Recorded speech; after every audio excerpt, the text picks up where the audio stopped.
নিরামিষ আলুর দম তো আমরা প্রায় বানিয়ে থাকি এবং খেয়েও থাকি, কিন্তু একটা সাধারণ উপকরণ আম আদা একদম অন্য রকমের এফেক্ট এনে দেয়। নমস্কার, কুইজিনিয়া চ্যানেলের পক্ষ থেকে সকলকে জানাই সাদর আমন্ত্রণ। আমাদের সবার চ্যানেল কুইজিনিয়াকে সাবস্ক্রাইব করে পাশে থাকা বেল বাটন আর অল আইকন প্রেস করে রাখলেই সব নতুন ভিডিও নোটিফিকেশন আপনাদের কাছে পৌঁছে যাবে।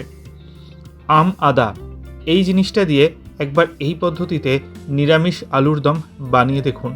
অন্যান্য আলুর দমের থেকে ভালো ছাড়া খারাপ কিন্তু লাগবে না। এই শুকনো শুকনো আলুর দমটা আপনারা সার্ভ করতে পারেন যে কোনো কিছুর সাথেই, প্রত্যেকটা আইটেমের সাথেই এটা খেতে অনবদ্য লাগবে। পুরো ভিডিওটা দেখে ভালো লেগে থাকলে বরাবরের মতো একটা লাইক, কমেন্ট, প্রচুর শেয়ার করতে ভুলবেন না যেন। নতুন বন্ধুদেরকে স্বাগত জানিয়ে আর পুরনো বন্ধুদেরকে পাশে থাকার জন্য ধন্যবাদ জানিয়ে শুরু করছি এই রেসিপিটি।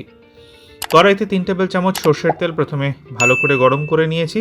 ফোড়নের জন্য দিচ্ছি হাফ টিস্পুন পরিমাণ গোটা জিরে আর তার সাথে একটা তেজপাতা। ফোড়নটা ভালো মতো গরম হয়ে গেলে দিয়ে দিচ্ছি আলু। আপনারা চাইলে এখানে ছোট আলু, যেগুলো বেবি পটাটো শীতকালে পাওয়া যায়, ব্যবহার করতে পারেন। আমি এখানে বড় আলুগুলোকেই এরকম মাঝারি টুকরো করে কেটে নিয়েছি। 500 গ্রাম পরিমাণ আলু আমি এখানে ব্যবহার করেছি। আলুগুলোকে প্রথমে তেলের মধ্যে মিনিট খানেক সময় ধরে একটু হালকা করে ভেজে নেব। আর মিনিট খানেক আলুটা ভাজা হয়ে যাওয়ার পর এখন আমি এতে দিয়ে দিচ্ছি 1 ইঞ্চি পরিমাণ আম আদা। এগুলো বাজারে কিনতে পাওয়া যায়। আম আদাগুলোকে একটু মোটা মোটা করে স্লাইস করে কেটে দিয়েছি। আম আদাটাকে দিয়ে আরও মিনিট খানেক সময় ধরে আলুর সাথে মিশিয়ে খুব সুন্দর করে আমি এটাকে ফ্রাই করতে থাকবো। তারই মাঝে দিয়ে দিলাম স্বাদ অনুযায়ী নুন। এই আম আদা আরও একবার আমি ব্যবহার করব এই রেসিপিতে, সেটা আর একটু পরে। মিনিট খানেক এটা ভাজা হয়ে গেছে। এবার এতে দিয়ে দিচ্ছি হাফ টিস্পুন পরিমাণ হলুদ গুঁড়ো, তার সাথে হাফ টিস্পুন লাল লঙ্কার গুঁড়ো আর হাফ টিস্পুন কাশ্মীরি লাল লঙ্কার গুঁড়ো। ঝালটা আপনারা আপনাদের পছন্দ অনুযায়ী ব্যবহার করতে পারেন। হাফ টিস্পুন জিরে গুঁড়ো আর খুবই সামান্য হাফ টিস্পুন ধনে গুঁড়ো এখানে অ্যাড করা হলো। মশলার ব্যবহার কিন্তু খুবই অল্প। এবার সমস্ত মশলাগুলোকে দিয়ে আলুটাকে ভালো করে আরও 1 মিনিটের জন্য কষিয়ে নেব। ফ্লেমটাকে মিডিয়াম রাখা অবস্থায়। খেয়াল রাখতে হবে মশলা যেন পুড়ে না যায়।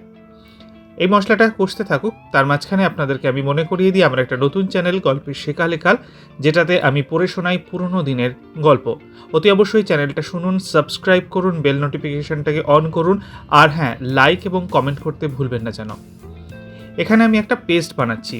1 ইঞ্চি পরিমাণ আম আদা তার জন্য নিলাম, তার সাথে একটা মাঝারি সাইজের টমেটো, একটা কাঁচা লঙ্কা আর তার সাথে 1/4 কাপ পরিমাণ জল।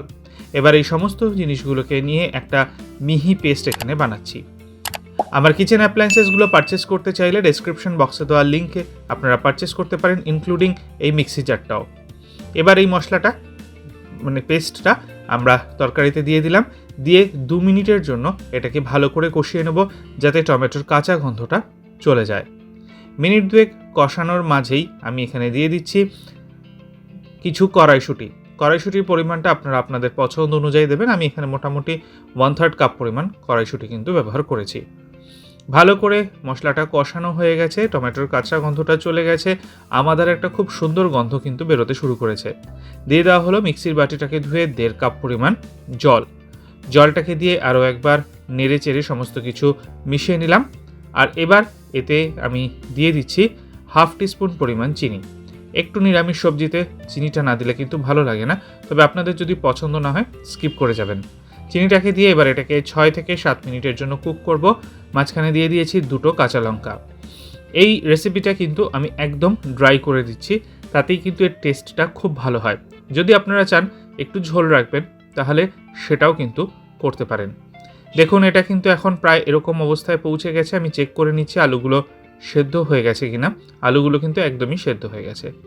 এবার একটা ছোট টুকরো জয়িত্রী, একটা ছোট জায়ফল, একটা ছোট এলাচ আর একদম অল্প একটু দারচিনি, এগুলোকে একটা মিক্সি জারে নিয়ে নিলাম।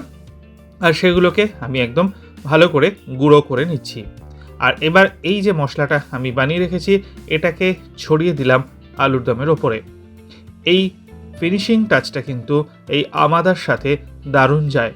ভালো করে নেড়েচেড়ে মিক্স করে গ্যাসের ফ্লেমটা অফ করে ওপর থেকে ছড়িয়ে দিচ্ছি 1 টিস্পুন ঘি। অপশনাল, না চাইলে দেবেন না, তবে নিরামিষ আলুর দমে একটু ঘি হলে কিন্তু ভালো লাগে। ভালো করে নেড়েচেড়ে মিশিয়ে নিয়ে এবার এটা সার্ভ করার জন্য কিন্তু একদমই রেডি।